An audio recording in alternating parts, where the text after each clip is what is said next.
Oh, I knew Sean would like this. And welcome into the task force on TV Radio's Dan Leach. Of course, we got Kingpin, the great Dave Rieger, and our legendary special guest, the pride of Detroit, the hockey man himself. He does everything, though. It is so great to have my good friend Sean Baligian. Sean, I played the classic Hockey Night in Canada theme because you, my friend, are a classic. No, dude, that I appreciate. This is great. Are you kidding me? I was so glad you asked me to do this. And, I've watched some of the episodes that you guys have done already. Obviously I've known Rieger for a long time. We still have a privilege working together. And, Dan, you and I have known each other for many years now. So I appreciate you having me. Sean, really. It's an honor. And we talked about this as we have, many times. We'll have to tell the legendary story of one of our first meetings back in my EMU days that Dave Rieger absolutely loves. But you are someone to me and to so many others. Obviously, I'll talk about me first, being in this business that I've always looked up to. You're just a good guy. You've always done good shows and games and pre-games and post-games, but also to this area. And it goes back to when I was in college and you were working at WDFN. I looked up to you and was inspired by you. You've been a voice in this market, in this area, in this state, in this community for so long. So the honor is mine, Sean, because I was telling you this before we started. I always put on these shows and tweet out stuff or put out, links on social media. The second I put our tweet up, people were subscribing to the channel for the task force. So that's on you, my friend, because you are a beloved individual and it's great to have you on. And I wanted to, before we bring David as well, what's been going on with you? Obviously, this is a surreal time. You and I have talked at times over the last month or so, but how's this been for you? I mean, you got a kid that you're dealing with right now.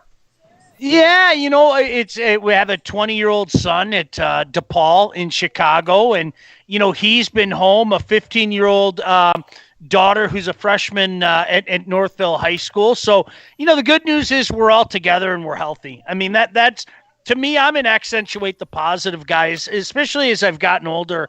Take stock in what you have and appreciate what you have. Like everybody else, I don't think there is anybody that hasn't been affected by this, especially in our business. But, every time I hear somebody complain about it, Dan, it reminds me of Hyman Roth. This is a business we've chosen. We shouldn't be surprised when adversity hits in this business, and we've all had to deal with it. It doesn't make it any easier, but this too shall pass. I mean, I firmly believe this. Everything that's happening right now is soon going to be in the rearview mirror. Hopefully, a lot sooner than later. But there's nothing you can do about it. There are things that you can control, and there are things that you can't control.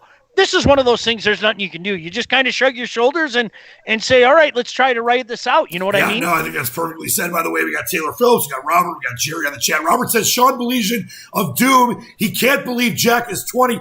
He said something about, I'm not going to say what he called the Jack, but he said, where did the time go? He called him a blank baby. Maybe you know what that means. But that was my daughter. Yeah, crack baby. I don't know if you wanted me to say that. No, it's again, you know what? I mean, Dan, since we're following this, you know what it is? I've really tried to, in I would say the last 10 years in particular, but even back then, 15 years ago, she was born with colic, and anybody that has ever had a baby with colic, when you hear somebody say your baby cries, they kind of laugh, and then you're like, no, dude, she cries all the time. So we had two choices. We could either allow the crying to just drive you nuts, or you could have fun with it. So I started calling her crack baby. And so that was all our way to try to have some fun with it and everything. But thankfully, like we were just talking about, that passed too. But let me tell you something. There was a few months span, Dan, where, it was incessant.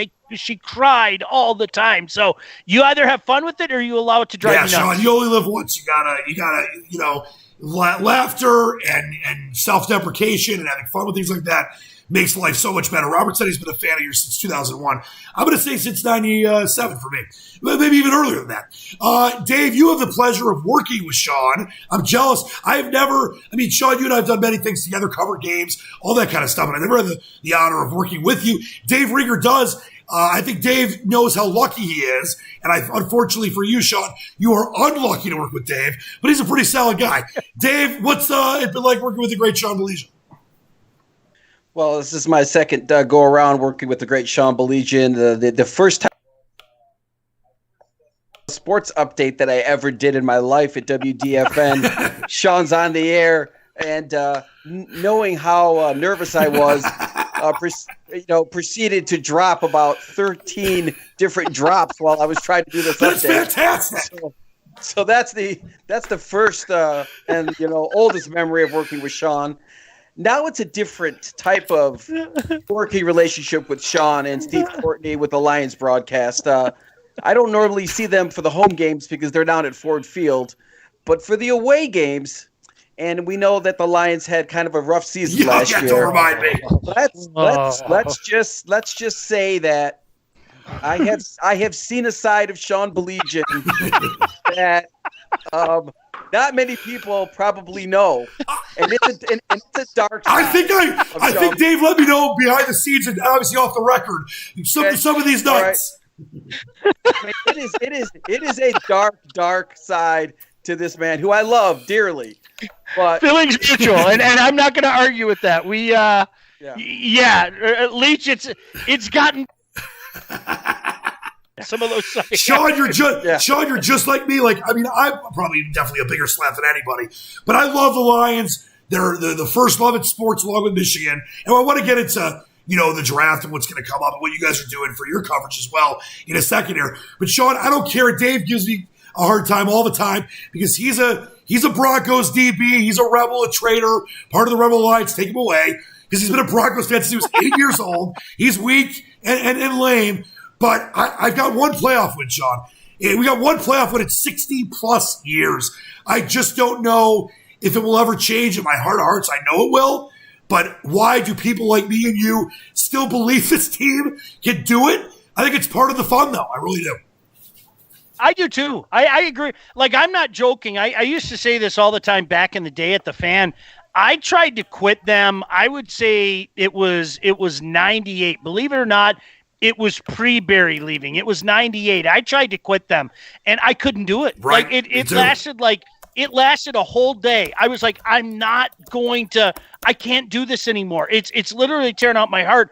So I came back to them. The one thing that I did do is all those years during the Millen era of doing the post-game shows at the old station, the one thing that I did do is I would come home from work and I would just be, there's no other way to say it. I'd be in a pissy mood.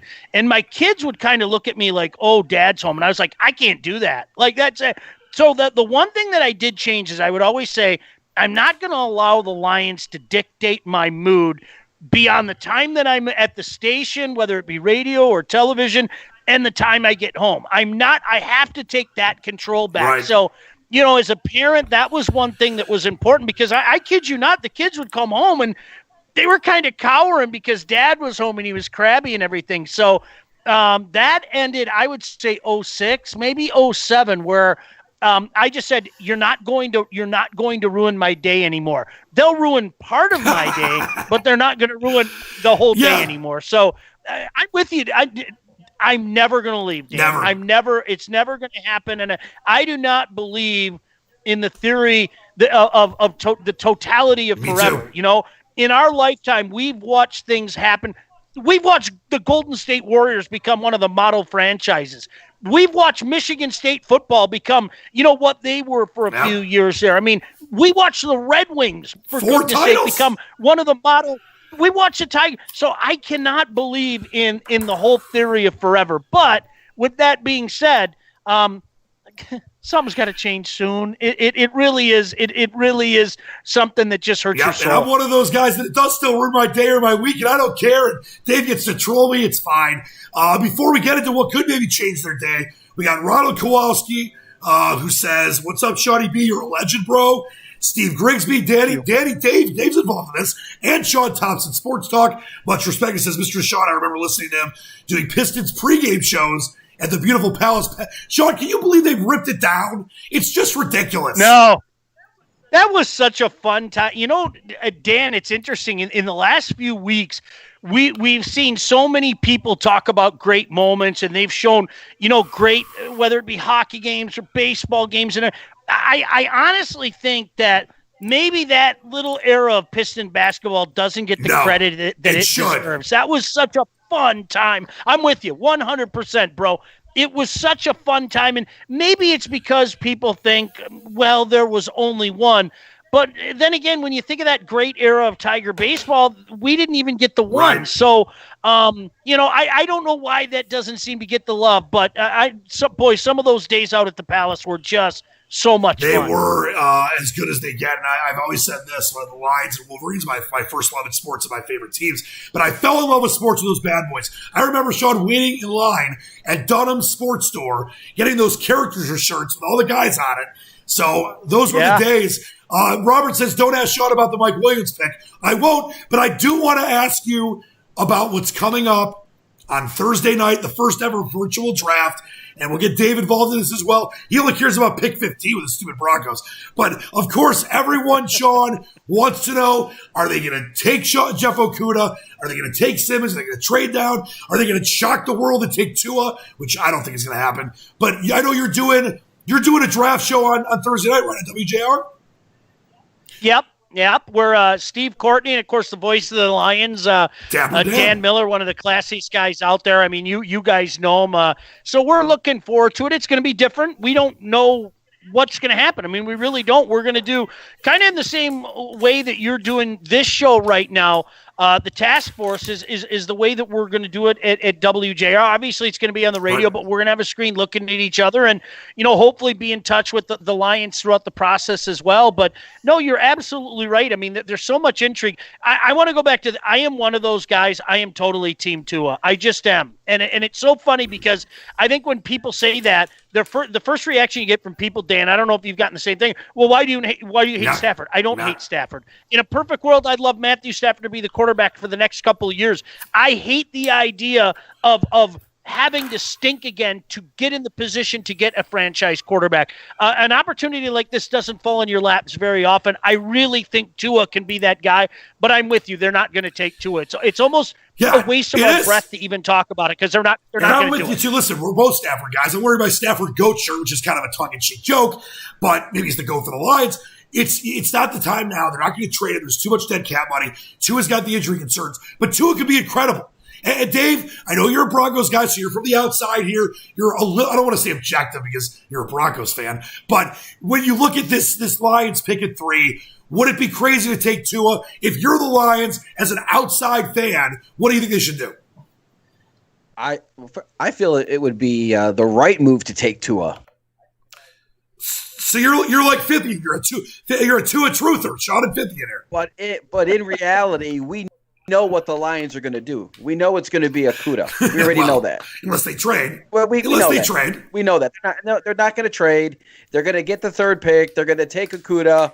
There's nothing wrong with that pick. They have to replace Slay, and hopefully he can fall in line with what Matt Patricia wants, and it'll help out that defense.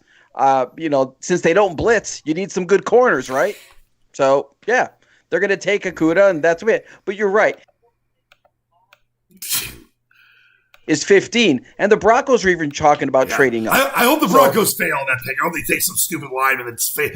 It doesn't get hurt. I don't want anyone getting hurt. No, but we'll have, and Sean, I'll look forward to that on Thursday night. I'm actually doing a live with our good friend Dennis Fithian, a live draft task force on Thursday night. Oh, so looking forward to that. Dave Burkett's going to join us on Wednesday. And you guys cover the Lions great. I mean, obviously we miss having them at 97.1, but listen, if someone's going to get them, why not you guys? The oldest station, isn't WJR the second oldest station in the country, if I'm not mistaken? It's one of the oldest. I know it's one of the. I don't know where it falls in, but I mean it's a venerable station. I mean how they decided to ask me to come aboard, I'm still trying to figure it out. But I'm glad. It's well deserved. And by the way, Ron says Lions to trade down, gather draft picks, quit Trisha though. We'll blank it up. We shall see. All right, we got a lot to get to. We're also going to try for the first time ever to get our best friend, just kidding, Michael Stats, who also works with Sean and David WJR, covers the Lions. We're going to try to get him live in the middle of this show. I've never done it before. I know it's doable, so we'll try that in a little bit. But a few things I want to get to here first. We'll start with this. Dave has come up with these great Dan Leach one-on-one questions, Sean. We always do a DTM one-on-one with starring you, though. You're the special guest. So Dave's got 5 questions. You go first. And they, I don't know what these questions are. They're completely out of left field. Dave has done a good job doing these. So, Dave, question 1. Question 1, this weekend, ESPN is debuting The Last Dance, a documentary about Michael Jordan, his time with the Chicago Bulls, and their last season. So the question for Sean is, your thoughts on MJ, number 1, but number 2, are you team MJ or are you team LeBron? I think a lot of people in my generation had a similar thing where you hated Michael Jordan because you had to hate Michael Jordan. And then at some point in time, and I can tell you exactly when it was for me, it was during the 92 finals where I literally stopped during the course of that series and I said, I'm watching the greatest basketball player of all time. I better start appreciating this. So I can't stand the guy. I mean, really, I can't stand the guy, but I can separate the rivalry that they had with the Pistons and the fact that he was and is the greatest basketball player of all time. No disrespect to LeBron. I think a lot of times when you have these conversations, boys, people think that you have to dog the other guy. I'm not dogging the other guy. I mean, I could fully understand why somebody said LeBron James. Michael Jordan was the best. Dave knows this. I've said this many times on air. Sean, I don't know if you've heard me say this before. MJ is the GOAT, always has been the GOAT, always will be the GOAT. It is no disrespect to LeBron James, who, let's be honest, as far as a physical specimen, is better than Michael Jordan. But as far as the greatest ever, 6 titles, no losses, never scared to take a shirt, cut from his high school team to the Hall of Fame and the greatest ever. I loved his interview with Robin Roberts yesterday on Good Morning America. I can't wait for The Last Dance. MJ's the GOAT. Oh, to be honest, I might put Kobe Bryant, the late great Kobe Bryant, ahead of LeBron. But it's very, very close there because he had that Black Mamba mentality, never scared to take a shot. LeBron's incredible, but MJ's the GOAT for me, always has been. Dave, question 2. Question 2 is kind of an insider question for Sean. He'll kind of understand this. You know, you go to games, and hopefully we will be able to get back to people going to games one of these days when we get back to normal. And mascots play a huge part in college and professional sports. So my question for you, your favorite mascot of all time? I would either say Miles for the Denver Broncos. Don't even try to placate. Big fan of Miles. Thank you. Yes, of course, yeah. We're gonna have to tell Dan that story. Youppi, do you remember Youppi from the Montreal Expos? Yeah. And now he kind of moved down the street to the Canadians. Youppi's kind of whacked out. I like those whacked out mascots. So. Whacked out mascot for a whacked out mascot guy. Well, as a kid, it was the San Diego Chicken for me. But as I got older, I'm a Lions guy, so I love Rory. But I think that the Syracuse Orange is the cutest little guy. I've been in some Final Fours with them. He dances around. He has the little hands. I'm going to go with the little orange guy. Dave, great job so far. Question 3. This one, anybody who knows Sean Baligian knows that Sean Baligian loves food. Yeah, but it's thinner than I am. How's that fair? So Disney, McDonald's, Cheesecake Factory, they are revealing how to make their signature dishes in a quarantine time. So my question is, what signature dish would you like to learn how to make while you're in quarantine? Wow, that's such a great question. Dave's doing a hell of a job these days. You know what? I would love to get like a pile for 10 of McDonald's fries. Ooh. I mean, and honestly, and it would be mine. I would take care of all of them, but whatever kind of crack they put in those fries. I mean, there are McDonald's fries. There's every other fry. So you know what? It sounds simplistic, but I'm a simple guy. McDonald's fries. I would just love to have a batch of those. That's a great question. It's a great question, and I'm going to go a little more like local in the sense that I used to actually work at this restaurant, and I probably should have stolen the recipe. But Sean, are you aware of J. Alexander's? You ever heard of J. Alexander's? Yes. And Dave knows it too. So used to be by our old studio in 97.1. I worked there when I first came back to Detroit. And they have a thing there called the Steak Maui, which I think is the greatest steak in the history of man. It's got like this Hawaiian type teriyaki marinade. I guess I could have, like I said, I could have stolen the recipe, but I never did. That's what I need. I need the steak Maui. It's the greatest ribeye in the history of the world. But the fries are great. Dave, the McDonald's fries. Dave, what about you? I'm guessing you would go with Subway so you could buy your mom Freda or make your mom Freda the Subway at home and not have to go out and get it. I will say I do like the Subway tuna. They do a very nice job with their tuna. You know, so I would say, for Freda, of course, giving her a lifetime supply of Subway, that would be the greatest gift she could ever get. All right, by the way, Mike says Brutus, the Ohio State University. I want to throw up. Matt says hi to Sean Baligian and loves you. And Ron says MJ for life, the best ever. Sean, I told you, the second I put up this this tweet you were coming on, people are going nuts. So this says a lot about you, and I'm grateful to have you on. I'm grateful to know you and have called you a friend for a long time. We're going to have to get to that story about when we first met in Eastern Michigan in a little bit here. Let's get to question number 4. Speaking of Tua, his score came out today from the Wonderlic Test and did not score very well. And there have been other quarterbacks, Hall of Famers even, that did not score well at the Wonderlic Test. Sean, how much do you put into the Wonderlic Test, and will it affect his draft stock? I don't put a lot into it. I just don't, and I don't think it's going to affect his draft stock. Honestly, I think there's a bunch of smoke out there for Tua for a reason. When there's this much smoke, it doesn't mean there's fire. It means there's interest. I firmly believe that. I will tell anybody that listens, Tua's going top 6. There's no doubt in my mind. There's no way he's going to get past 6. Somebody's going to move up to get him.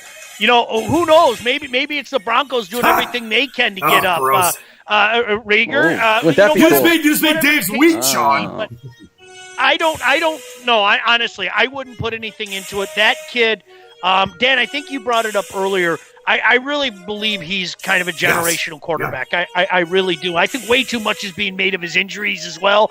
At the end of the day, he missed a game, singular, before the hip injury. So I wouldn't let it affect me at all, Rieger. But I'm biased. I'm a and it's funny that it's a perfect question because you look at I mentioned earlier about the transcendent quarterback Vince Young, terrible on the Wonderlic. I thought he was going to be transcendent. He was good for a minute, but what he did in that USC Rose Bowl game was one of the greatest performances ever.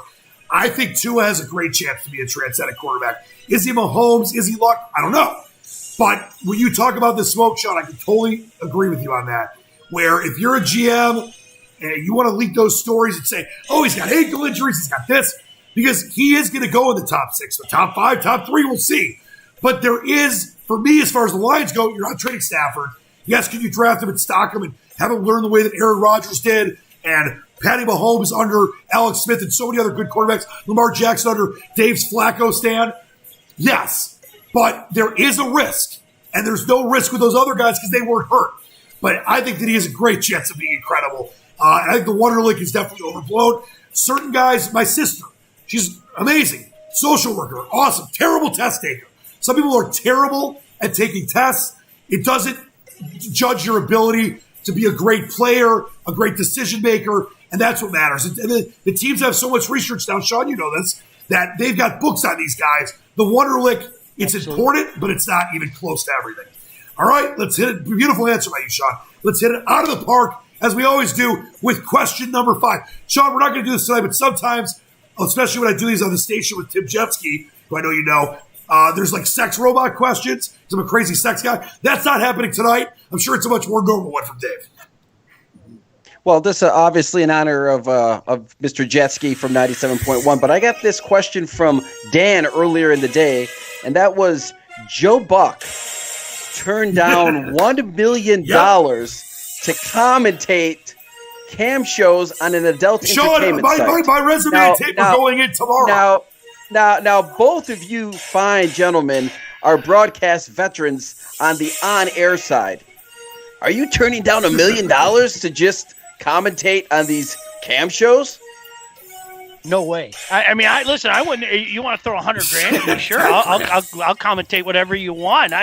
Whether it be, do you want me to do it like a radio show? Do you want me to do it like a football call, a hockey call, whatever the case may be. No way. I take that money and run with it. I think it'd be hysterical to do something like that.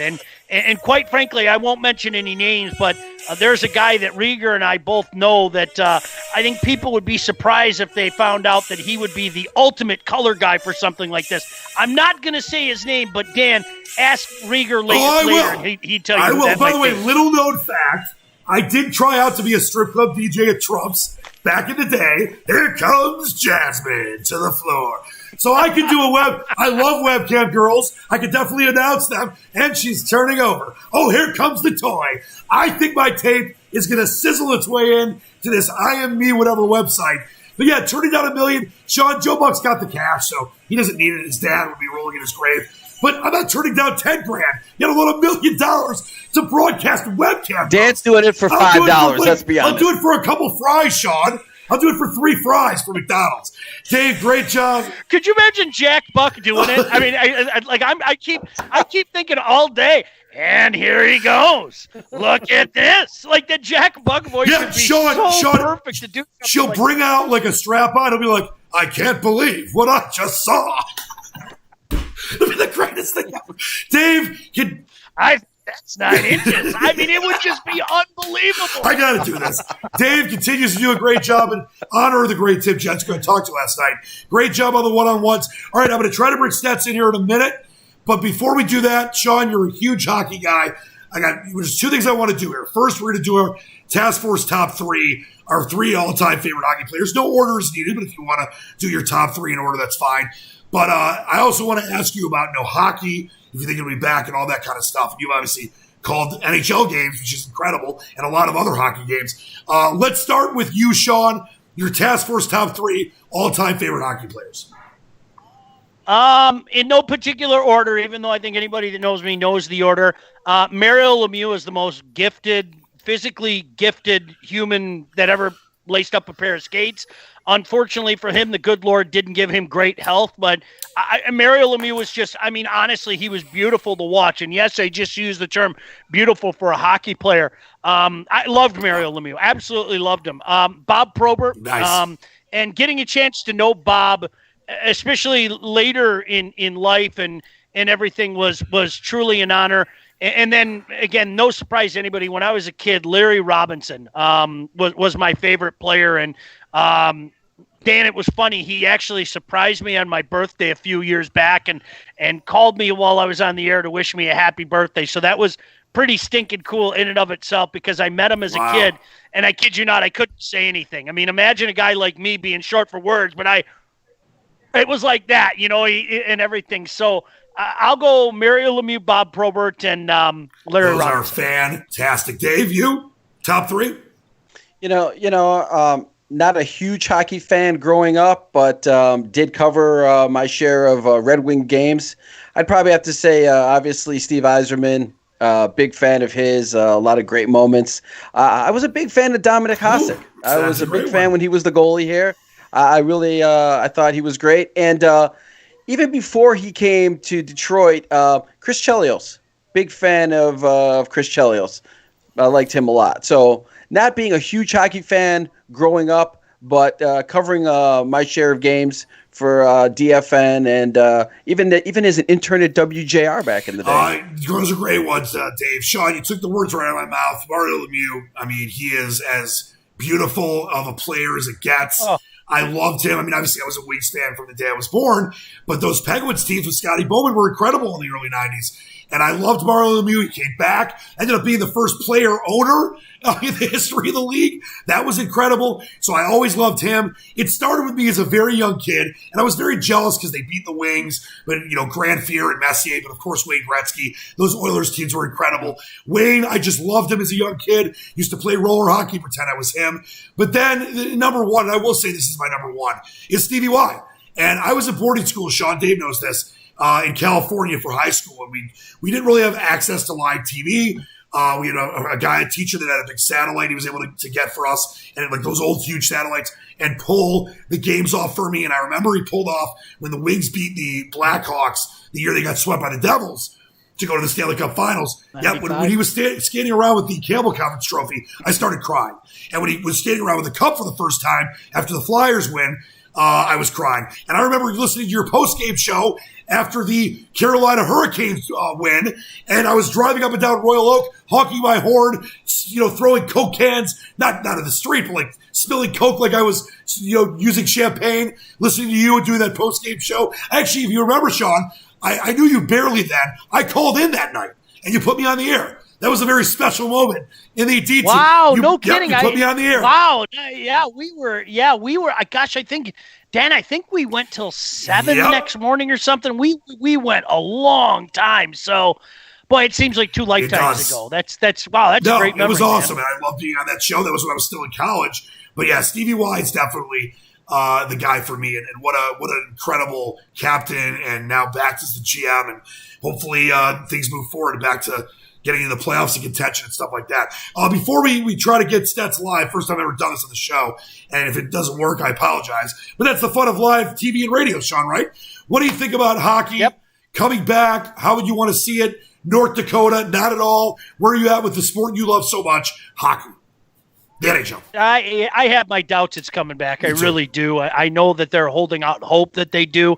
This isn't just, this isn't a case where you can just end the season and say, all right, it's playoffs. There are games in hand. There are games that, can still project who's in the playoffs and who's not in the playoffs, So I think you would have to find a way to make up those games in hand, or, elongate the playoff field, as it were. But I'll tell you what, I have my doubts. I really do. The longer this thing goes, at what point in time do you just chalk this up and say, all right, so the season's scheduled to go until July, and don't get me wrong, I'd love nothing more than to sit on my back porch on a hot summer night watching the Stanley Cup with a few cold ones. But with that being said, at what point in time do you say, all right, the Stanley Cup's supposed to end July 28th, and then a month and a half later, you guys are supposed to be at camp. So I have my doubts. I hope I'm wrong, but if they do it, you have to find a way to even out those games in hand, and maybe even go back to the days of having a best-of-5 series early on, which the league hasn't seen that since '86. I hope I'm wrong, but I have my doubts about both the NBA and the NHL. I do as well, Sean, and I'd love it to be back. I mean, there's nothing like Stanley Cup playoff hockey. How about a Stanley Cup final in August? I love it, but it just doesn't seem like it's obviously the right thing right now or feasible. Let's hope we're wrong. Let's hope things get better, but you got to be careful about second waves. You got to be careful before putting anybody, even not without fans, together if people get reinfected. So we'll see. But if it doesn't come back, Sean, I know, Dave, we all love sports, it's going to be that much more special next year. And obviously it would suck for teams like Tampa or the Blues trying to defend, or, Boston, all the teams that have a chance. And for us, the fans, but it's way better and way more important to be safe, save lives, and be more gracious and grateful when it comes back. So that's kind of where I'm at with it. I don't think we're going to have sports till – I hope I'm wrong. I don't think we're going to have sports at any kind of high level until next year. And that might mean no football or shortened football. It might mean no NHL, no NBA. I don't think we're going to have it until there's a vaccine. I mean, hopefully I'm wrong about that, and they can figure out a way to quarantine the baseball players in Arizona. Like, that sounds like it's not going to work to me. Who's going to want to stay quarantined for 3 months or whatever? Hopefully they can do a tournament with the NHL, get the last playoff teams in. I know Adam Silver earlier today said he's not going to give a date right now because there's still too much to figure out. Let's just take it one step at a time. Saving lives is all that matters right now. Sports are so unifying. We all know that, the three of us, everyone watching. They bring us together. After 9/11, after a tough death in the family, whatever it is, but we've got to be smart about this because we can't lose more people by trying to bring it back. So that's where I'm at with that. All right, let's do this. I have no clue if it's going to work. Might as well try. But let's try to bring our man Stets in, who's been on timeout for the task force. But we're going to try to get him back in here. We love Stets. I mean, you guys work with him, so you know exactly what I'm talking about. Let me see. Here he is. All right. Let's see if we can get him back in. All right. Add him. And it's calling him. I've never tried this live during a show. I'm really hoping it works. Please work. And he told me he's standing by. Stets, are you there? I don't. Oh, there he is. We've got Stets. There he is. All right, let me Welcome back, buddy. back, Stetsela. Hang on, let me check your. All right, hold on. I'm not Let hearing me bring you up. guys. You're not hearing me? Can you hear us? He looks fantastic. You know what? I'm going to put him above. He's going to go right there, right below me. Can you not hear us, Stets? And video. You got Hello, us, you guys hear me? Stats? How are you, I don't Stats? Yeah, I can We hear can you. hear him. This is on him if he can't hear us. Hang on. He's. This is the greatest thing ever. Stats, can you hear us now? Tell me Stats doesn't have the greatest skull. He Look at does. that skull. He's got the greatest It's skull, the dude. perfect I dome. can hear you guys. Oh, I can don't- hear you guys. I can hear you. Can you hear me? Like you can Yeah, hear me? If I was Oh, yeah. a predator, I'd go after, like, honestly, I would go after Stats' skull. If I was a predator, I I would would. too. That would be the skull that All I'd right, go Stats, after. are you saying you can't hear us or you can hear us? Yes or no? He can't. I think he said he can't hear us. At least we brought him in, and I know it works. It's. There we go. No, There we go. I There knew we it go. was. My bad. Stats, I knew it was on you. I knew it was your fault. There was a button pushed down on the board. I didn't know, and I'm going like, "What's going on here?" That never happens. Stats. I mean, it's par for the Well, course. I'm going to what's blame up, my buddy? wife because my wife's commandeered my office and my board and my computer. So let's blame Lauren. I'll Before we throw do her under anything, the bus. it's great to have you back, Stats. We missed you. We said you were at timeout, but you're always part of the show. I got to ask you this, and I posted this on Facebook when your wife said that you said not to touch things in the office. Lauren, obviously, a great wife, our good friend, and she had your like Boba Fett helmet on. Why do you have an office? What are you doing? Their taxes? Are you putting together architectural designs? What is the reason for the office? Well, I mean, listen, some of us actually evolve past, our bedroom in our parents' house, Dan. We grow up. We have a place to keep our books, our computer. We have a workspace here. Yeah. So That's just like Leach's dad. It's hilarious. I All love right, it. well, Stats, you're just joining the frame, and obviously you and Dave and Sean work together. I got to ask you, Stats, what it's been like for you to work with a guy that, as I mentioned throughout this show, and Sean knows this, has always been someone that I've looked up to, has been a great voice in this area, in sports, and many other things. And what has it been like for you to work with Sean? I know you guys do a lot of line stuff together.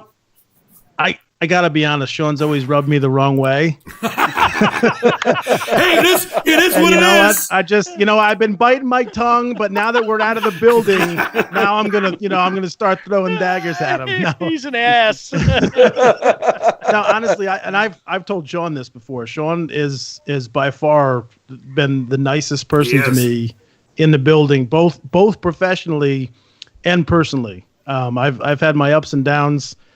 And he's the only guy that's, pulled me aside a couple of times and said, "Hey man, keep your head up. I understand you're frustrated and I greatly appreciate it. I've learned a lot just by being around Sean, being behind the board when he's on the air, what have you. And I've learned a lot talking with him. And on a personal note, Sean always asks me how I'm doing.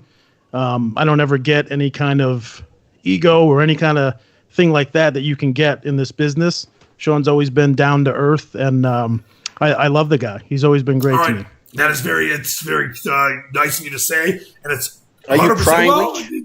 Yeah, I mean, I'm pretty emotional. You guys all know that. All right, we got a few more things to do. Stats, great to have you involved.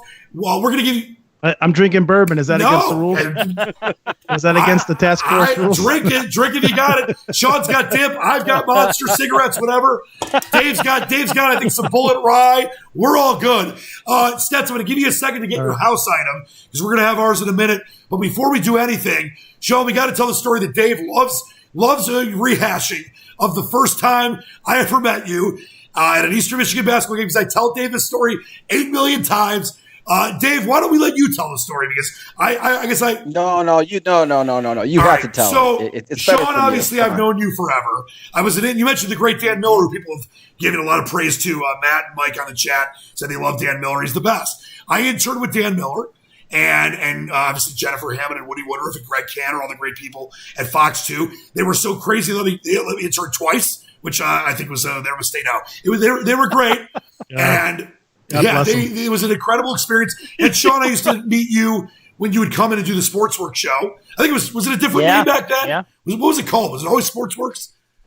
Oh, remember we used to do the Friday night show too, and I forget what it was called. I think that. Oh my goodness, that's going back a long time. I'm old. I'm old. Yeah. It was like 1999. But I met you then. Yeah. But before that, I was at Eastern Michigan, and I love my alma mater. Earl Boykins, a classmate. Hanging out with Drenson in Michigan.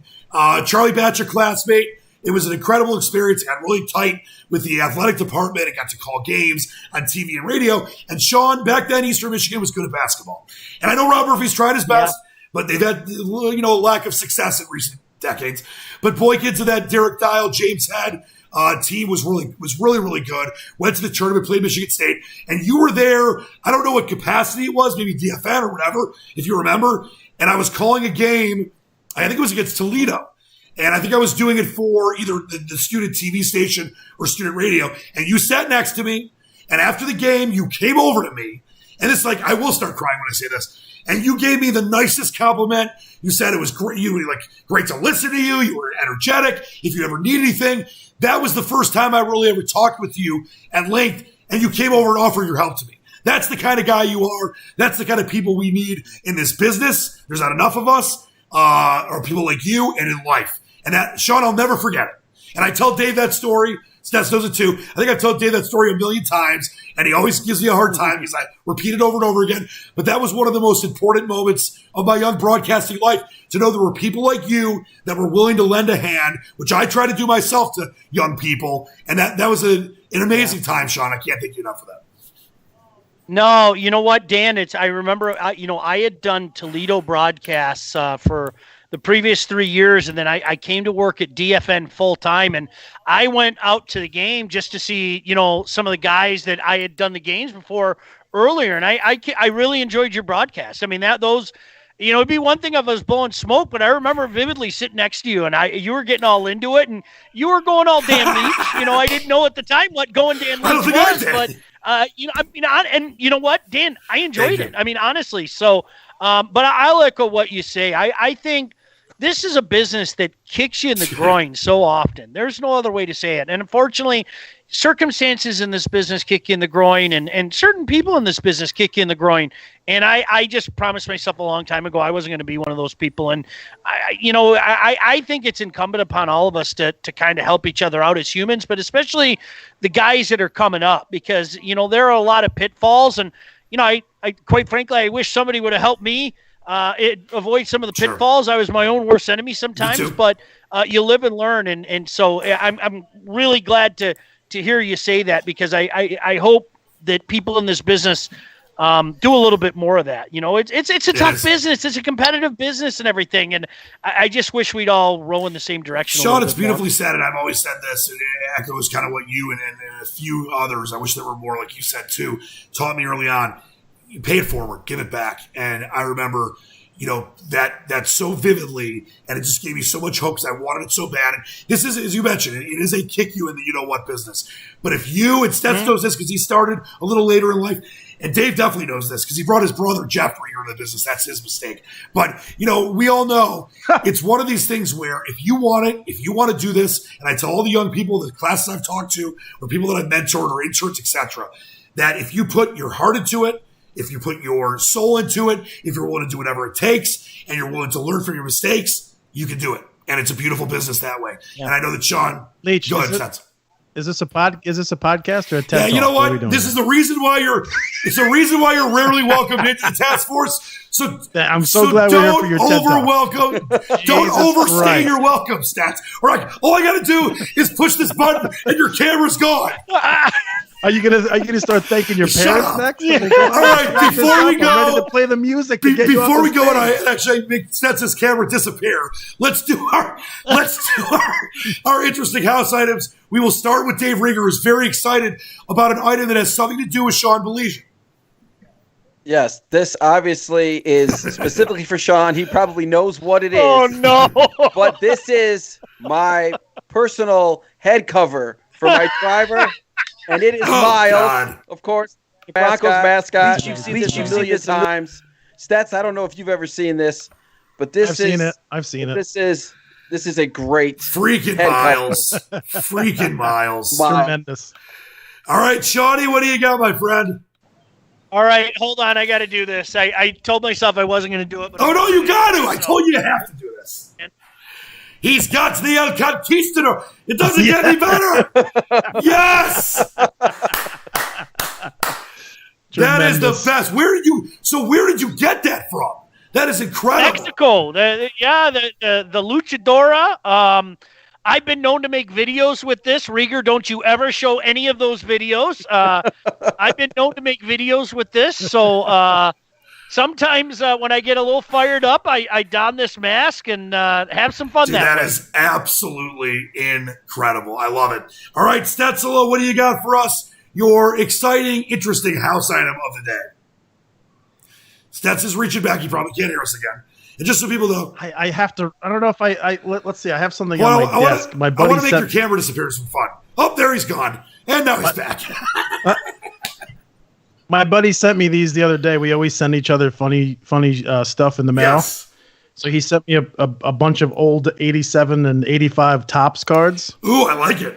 So here's Bobby Meacham from the Yankees. Bobby Meacham from 1987 Topps. We got Dan Pasqua, who probably had more home runs than base hits. I have Joe Cowley. I got Marty Bystrom. Back. He was Tim Stoddard. Tim Stoddard was really great. Paul Zuvella, another infield gem. You ready for this? How about Tim Stoddard is the answer to an incredible trivia question. There are only 2 players that have played in a Final Four and a World Series. Kenny Lofton, Tim Stoddard. Mm-hmm. There's your trivia question of the week. Wow. All right, for me, Sean, I know you can't see this, but I did this in honor of you because we love the Lions and you're the best. I've got this gumball machine that my dad got me for my birthday a couple years ago. It is a Lions gumball machine that's got blue, and it's got the Honolulu blue and silver M&Ms. It's got the Lions emblem, and the best part is it's free. So I don't have to pay for it. It's got, there's no pennies needed. So I'll text you a picture of this, Sean. It is a pride. I was at that Barry Sanders 2,000-yard game with my dad. I was at the playoff with my dad and my grandpa. The Lions started in my heart with my dad, and we will see that Super Bowl sooner rather than later. I sure hope so. Even though Stats and Dave probably think, no chance. Go Giants. Go Broncos. All right. Before we go, we always do this, and we will start with our honored guest, Sean Baligian. Parting shots, my friend. And where can everyone, by the way, catch you? Obviously, you're doing the Lions draft show. Let everyone know where they can catch you. We have a lot of people on the chat that are asking about, seeing you and listening to you and all that stuff. Well, you know what? That's very kind. Thank you. We'll be on next Thursday. I do a draft podcast with Scott Bischoff. I think we're going to do one more before the draft, and then our draft coverage starts Thursday night. Dan Miller, Steve Courtney, yours truly. I think we've got a 2-hour show coming up. I mean, it's all Stets. I know you can vouch for this. We're still trying to figure it out right now, but I think that's where we're at right now. Doing a show with Darren McCarty on Friday nights as well. So, having fun. That's what the name of the game is. And I guess for my parting shots, I will echo what I think, Rieger, you said it earlier. I think the Lions take Okudah. I don't think they take him at 3. For the amount of times we talk about trade downs and the amount of times they happen, they're 2 different numbers. I really think the Lions make the deal this year because of Tua.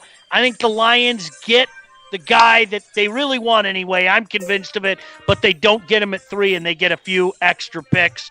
And we'll see what happens with those extra picks. All right, beautiful, Sean. Dave, parting shots? I will say that the Lions do pick Okudah at 3. They do not trade down because the Lions don't trade down. And when you think that something exciting is going to happen with the Lions, it never does. So I'm going to say, look for the Detroit Lions to pick Jeff Okudah at 3 because, like I said before, since they don't blitz, they need some cornerbacks, and I think he'll fit in really well. All right, Stetsela, great to have you back in the fray. Your camera looks great. You look great. Your attitude, not so much. What do you got, my friend? Are you sure I don't want to interrupt your TED Talk? Go ahead, TED Talk. My parting shot's twofold. I'll echo first Sean on the Lions. I think they trade down too. I think they take Okudah, and I also think they take an offensive lineman. I think they're going to double up in the first round. I don't think Decker's going to be in the picture next year. It's his last season. They need offensive line help. Some big boys, some talented big boys to be had, whether it's Wirfs, Willis, whoever someone's going to drop down. I think in that teen range if they can get them. Maybe they go Ruiz with the 26 from the Dolphins, but I think they get Okudah and an offensive lineman, and I think obviously there'll be plenty of trades galore as usual in the first round. And going to watch in honor of the late Brian Dennehy this weekend. Going to watch First Blood. And don't forget Mr. Callahan, Tommy Boy. He was so great. Can't believe we lost him. Mm-hmm. Great stuff for there. And I got to tell you this, Sean, this is, I think, the best show we've done. It's an honor to know you. I am grateful to have you in my life. Keep up the great work. So thank you for being on. We'll have to do this again. Looking forward to the Lions coverage. For me, I think they are going to draft Okudah, but hopefully that means trading down and getting more picks. But it's not going to be Tua. I know, as you know, our good friend Sean, Dennis Fithian, and you're both Tua truthers. I know that a lot of people want it. It's not going to happen, though. But I will say this. Having all three of you with us tonight just lets me know how lucky we are to have good people in our lives, to be safe, to be there for each other, and to know that we're going to get through this. That whole hashtag get this together. I love each and every one of you. And until next time, believe in the dream. Thanks for watching. Sean, you're a prince. You're the man, my friend. Thanks again. Thank you. Anytime, boys. Until next time. Hi, fellas. Task Force out.